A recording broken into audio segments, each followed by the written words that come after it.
In Laboratory Reddit, today's story is My son chose my abuser. I kept the photos of the beatings for 20 years and I had to show them to him when he called me dramatic for not going to his wedding. My story begins with my son Tobias, who is now 27 years old.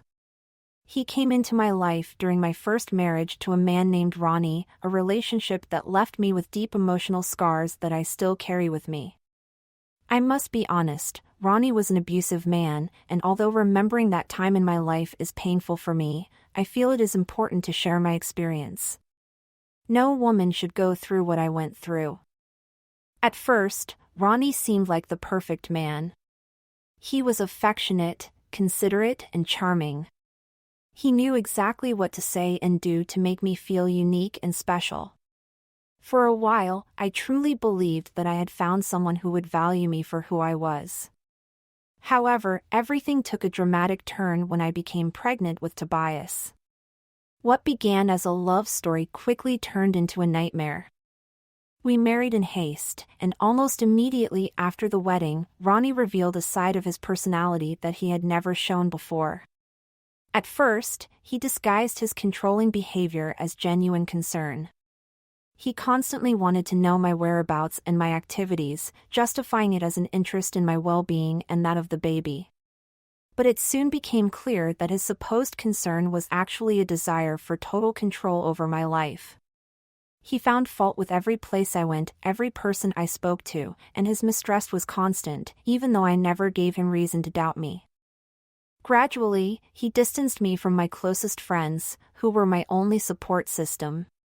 He discouraged me from seeing anyone, and over time, he made it so difficult that I simply stopped trying to maintain those relationships. His next step was to pressure me to leave my job. He insisted that working during pregnancy was too risky for the baby, although there was no medical evidence to back up this claim. He assured me that he would take care of all our needs and that I wouldn't have to worry about anything. Naively, I trusted his words and resigned from my job. Looking back, I can see how calculated his actions were. By removing my financial independence, Ronnie ensured that I was completely dependent on him. His aim was to take away my autonomy little by little until I had nothing left of my own. At first he would give me small amounts of money, usually about $50 to buy groceries or basic personal items. It wasn't much, but I accepted it to avoid conflict. However, even that modest amount eventually disappeared.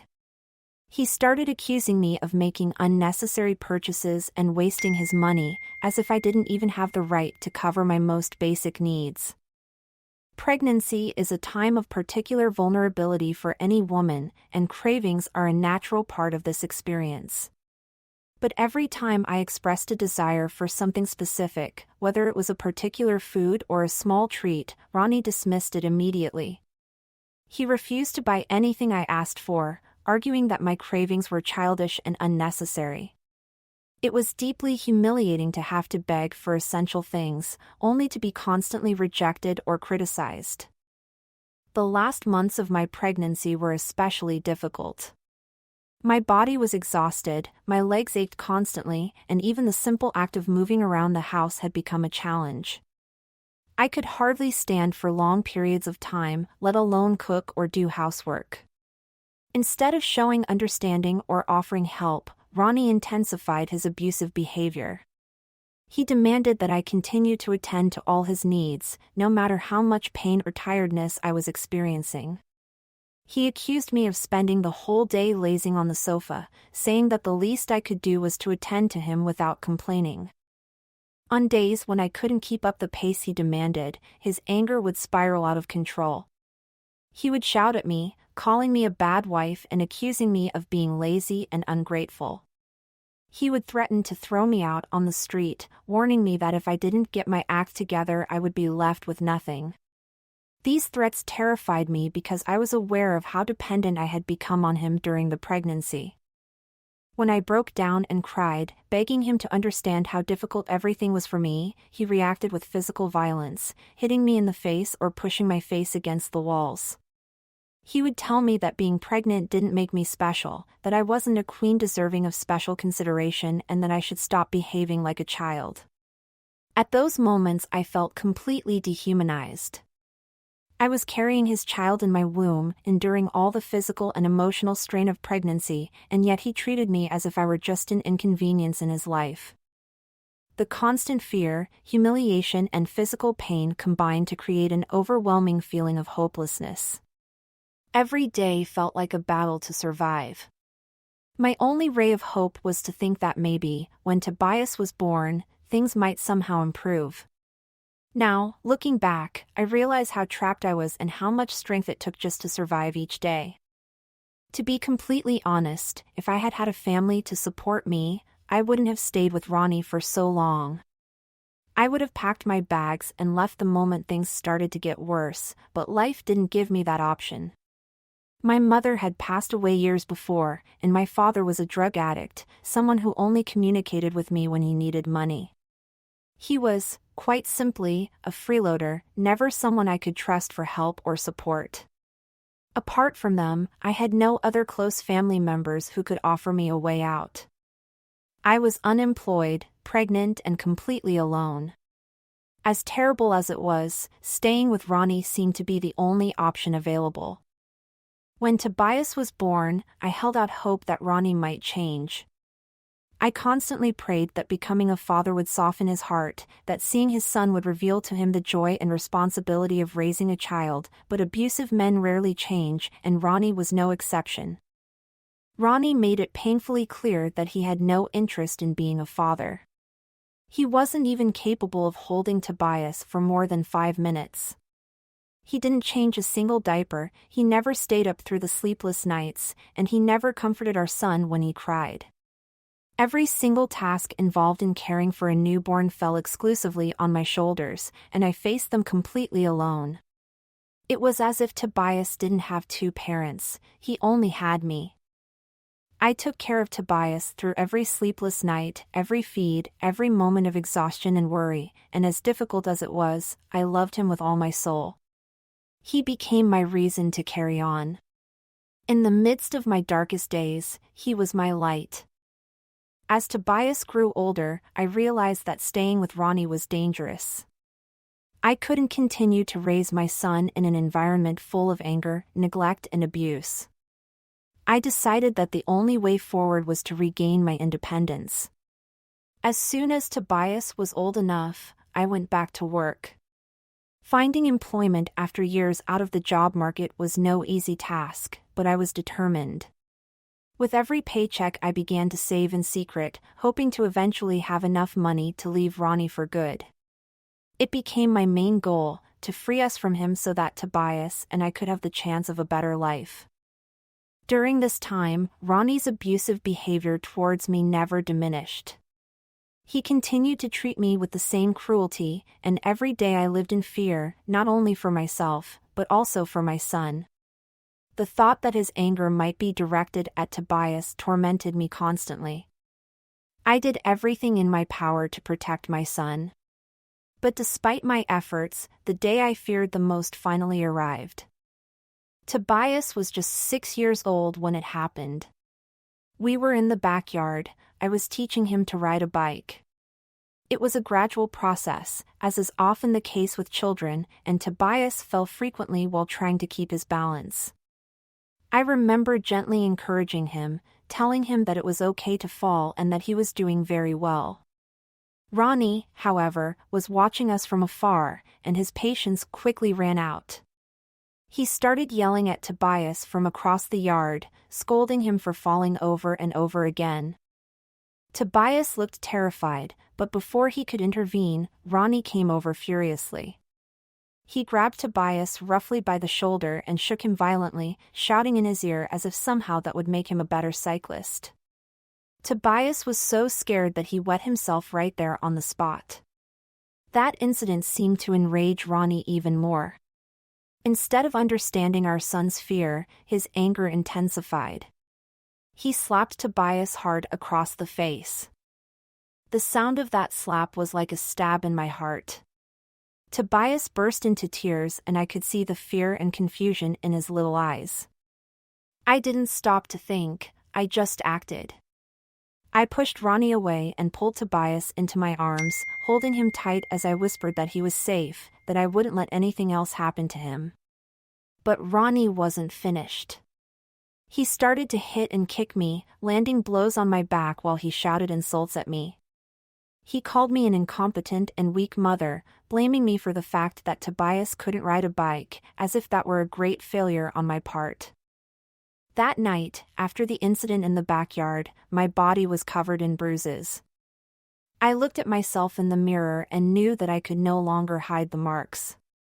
I was terrified of going to work the next day, afraid of how my colleagues might react if they noticed the welts on my skin. But that fear paled in comparison to the overwhelming realization that hit me. I couldn't go on living like this. I didn't want to spend another day terrified, humiliated and hurt, not by myself and definitely not by Tobias. That night I made a decision. It was over. I was going to leave Ronnie no matter the consequences.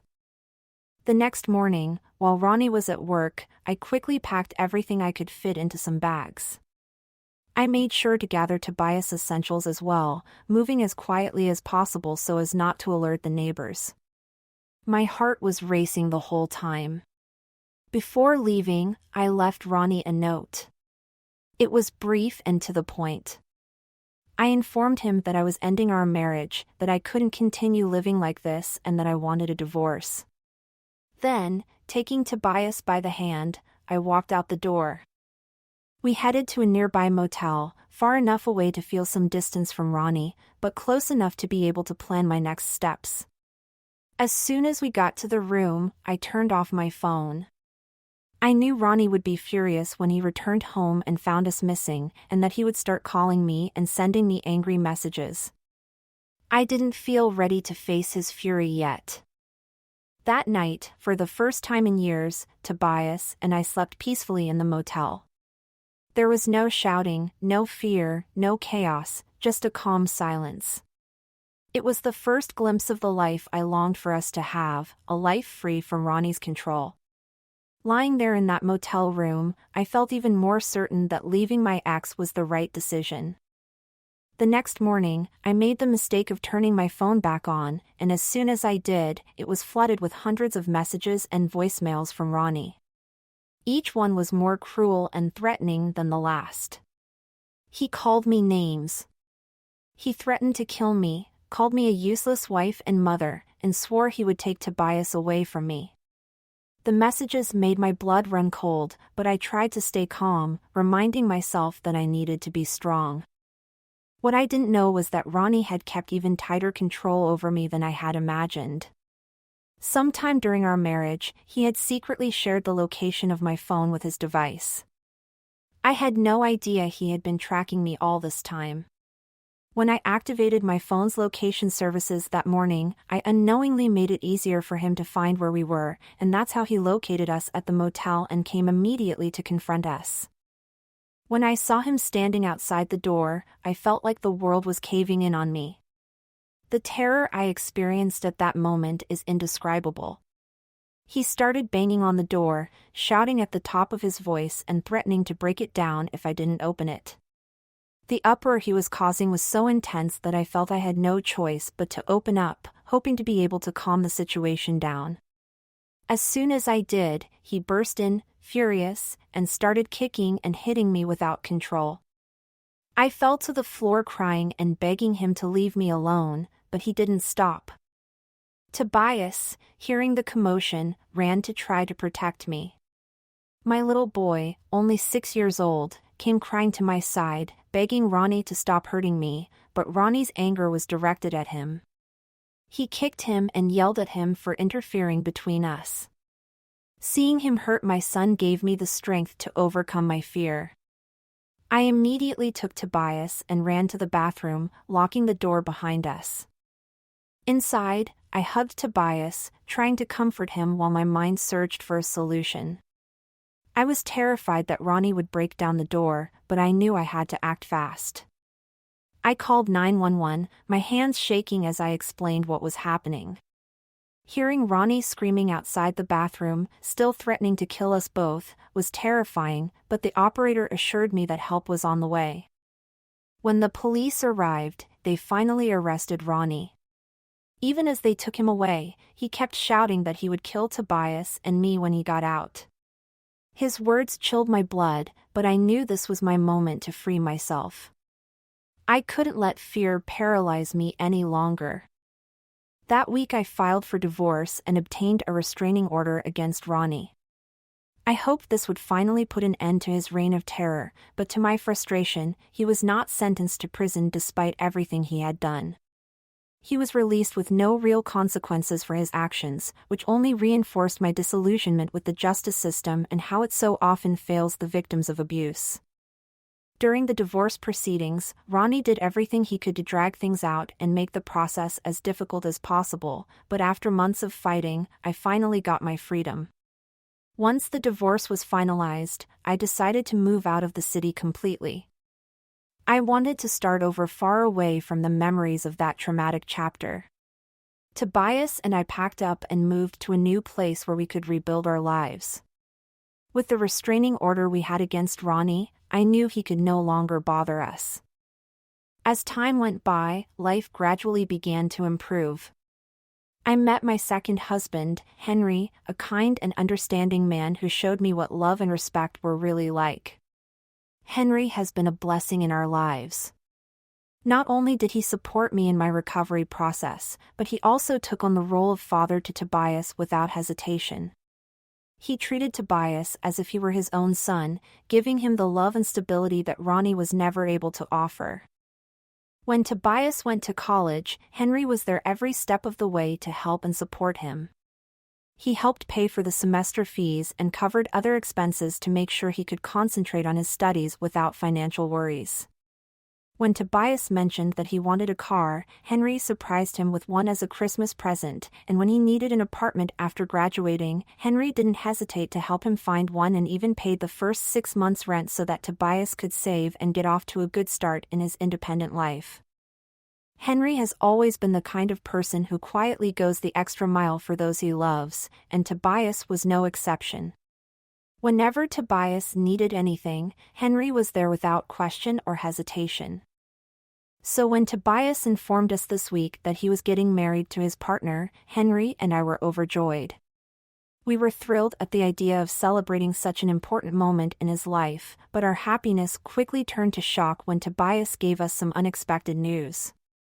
He was planning to invite his biological father, Ronnie, to the wedding. Hearing this was like being punched in the stomach. In an instant, all the terrible memories of my past with Ronnie came flooding back. The abuse, the fear, the pain. I had no idea that Tobias had been in touch with Ronnie. I was stunned and asked him to explain, and that's when Tobias told me that about a year ago he had tracked down Ronnie and met up with him. He explained that he had always had unanswered questions about his father and wanted to get to know him personally. I found it hard to process what I was hearing. I reminded Tobias that I had always been honest with him about Ronnie whenever he had asked me questions. I had never sugarcoated the truth and I had never tried to hide anything from him. I asked my son, "What else did you need to know about him? Why did you feel the need to look him up directly after everything he had already told you?" My voice trembled, a mixture of confusion, pain and some anger. After all, Henry had been the true father figure in Tobias's life. He had been there when Ronnie never was. Tobias seemed surprised by my reaction. He told me that I simply felt a deep need to know more about his origins and understand his biological father, despite everything I knew about Ronnie's past. Although I could understand his curiosity to a certain extent, it felt like a betrayal.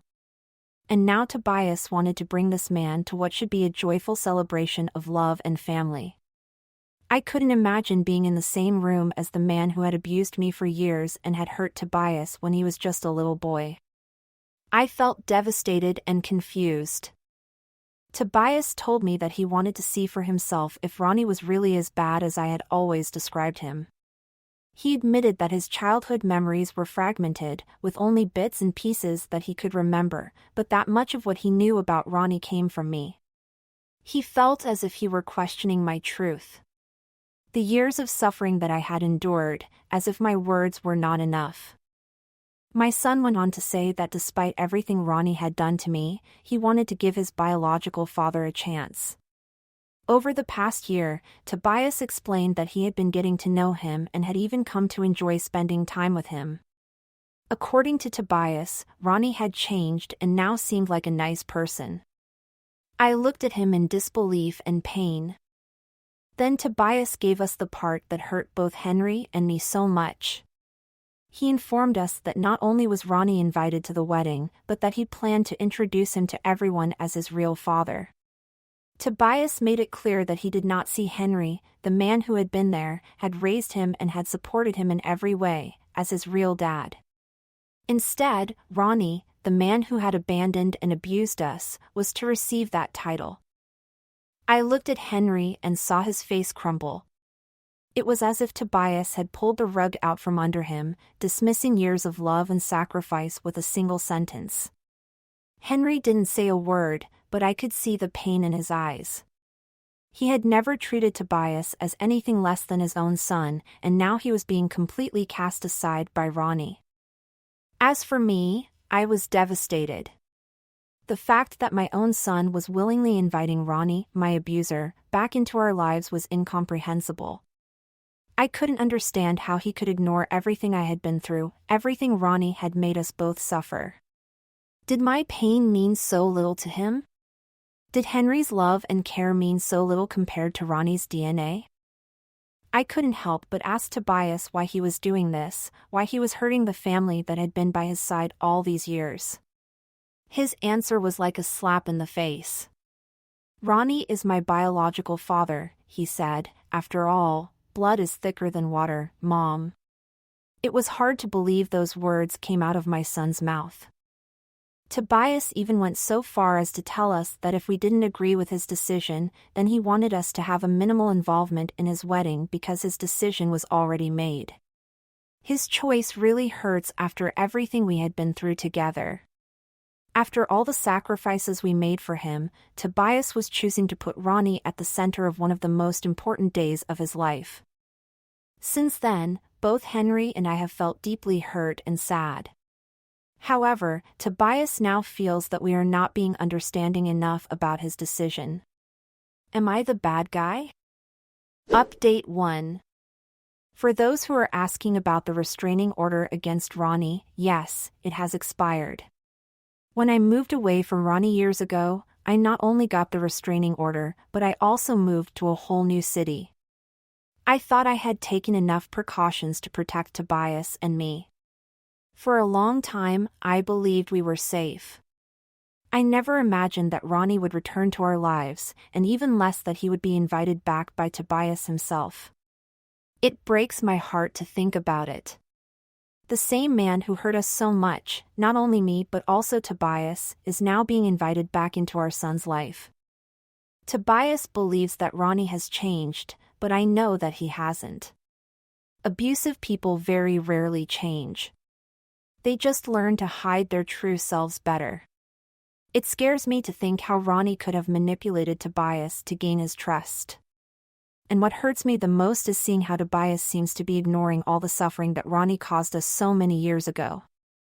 Henry has been devastated since Tobias referred to Ronnie as his real father. Yes, Ronnie is his biological father, we can't change that. But Henry is the one who has loved, cared for and raised Tobias as his own for all these years. He never treated him differently because he wasn't his biological father. Henry was the one who paid for his university, bought him a car, helped him with his first apartment and supported him in every possible way. That Tobias is unaware of all this has left us completely shocked. The hardest part is that all this came out of the blue. There was no prior conversation, no warning. He just dropped the news that Ronnie had been in his life for a year and that he would be invited to the wedding as his real father. When Tobias said that blood is thicker than water, it felt like he had slapped me in the face, as if he were erasing all the years of love, care and stability that Henry and I worked so hard to give him. Right now I feel torn between wanting to support Tobias on his special day and feeling deeply betrayed by his decision. The fact that he wants us to play a minor role in the wedding while Ronnie has a central role is very painful. It's as if Tobias were belittling everything Henry and I did to give him a better life. Update 2. After several days of difficult conversations and sleepless nights, Henry and I made a decision: we would not go to Tobias's wedding. It was not an easy decision. We both felt that being in the same place as Ronnie, the man who caused so much pain and trauma in my life, would be unbearable. Neither of us could accept how Tobias had ignored everything Henry had done for him, while elevating Ronnie as his real father. The pain was too great. When we told Tobias our decision, he reacted very badly. He accused us of being selfish and said that we didn't want to go to his wedding just because his biological father would be there. His words were harsh and derogatory, and you could tell he was very upset. He even called me dramatic and overreacting for holding a grudge against Ronnie, as if the years of abuse and trauma I suffered should be forgotten just like that. At that moment, I lost control of my emotions. All the pain and frustration I had been holding in finally exploded. I couldn't take it anymore. I told Tobias directly that I was his mother and that he had no right to call me dramatic when he had no idea how much I had suffered. I was furious and, for the first time in a long time, I couldn't contain the pain I had been holding in. I went to my drawer and took out all the documents, all the evidence from that terrible time. The medical records, the photos from the night Ronnie was arrested, and the photos of my injuries. I held those photos up in front of my son. Look what your beloved father did to me. Do you still think I'm being dramatic? I asked him, my voice trembling with emotion. Tobias turned pale as he looked at the photos of the bruises, the black eyes and the injuries that the police had documented that night. I saw the impact in his eyes as the reality of what we had experienced hit him. For the first time, he seemed to feel guilty. I had never shown him this evidence before, because I never thought he would need to see it. But given how indifferent he was being, I wanted him to see the truth. Seeing all the photos, I think he understood that the trauma was not just something I had told him about. It was real and it had been painful and terrifying. Henry had also had enough. He intervened and scolded Tobias, trying to make him understand that although he had the right to invite Ronnie if he wanted to, he couldn't force us to participate if we didn't want to. Henry firmly told him that he couldn't force us to be part of the celebration when I still didn't feel comfortable seeing my abuser at my own son's wedding. In the end, Tobias muttered an apology to me, but then insisted that he still wanted his father at the wedding, as he had already invited him and did not want to withdraw the invitation. I nodded, because I didn't want to argue any further. Then he collected his things and left our house in silence. I don't know what will happen next. The distance between us feels so great, so painful that it is difficult to see how we can move forward. I don't regret what I said to Tobias, but I wish my son had at least changed his mind. Update 3. Hi, over the last week, the news that Henry and I decided not to go to Tobias's wedding has spread throughout the family, and we have received many calls from Henry's relatives who were going to attend the wedding. Everyone was as surprised as I was to learn that Ronnie had been invited. Some knew parts of my abuse story and couldn't understand why Tobias would want to include Ronnie at such an important time in his life. I have been completely honest with everyone who has contacted me about why we decided not to go to Tobias's wedding. I explained that the pain of the past, the abuse I suffered and how Ronnie treated Tobias and me is not something I can just ignore. Some family members are as confused as I am as to why my own son would choose to invite Ronnie knowing what he did to us. After hearing the whole story and understanding our reasons, they too have decided not to go to the wedding. This, unsurprisingly, has made Tobias even more angry. Now he has been calling me, blaming me for ruining his wedding. He accuses me of complicating things unnecessarily. He says he just wants our family to support him no matter who he invites to his wedding. He's been pressuring Henry and me to go just to stop others from not attending. I understand that Tobias is hurt, but I can't apologize for making a decision that I truly believe is the right one for Henry and me.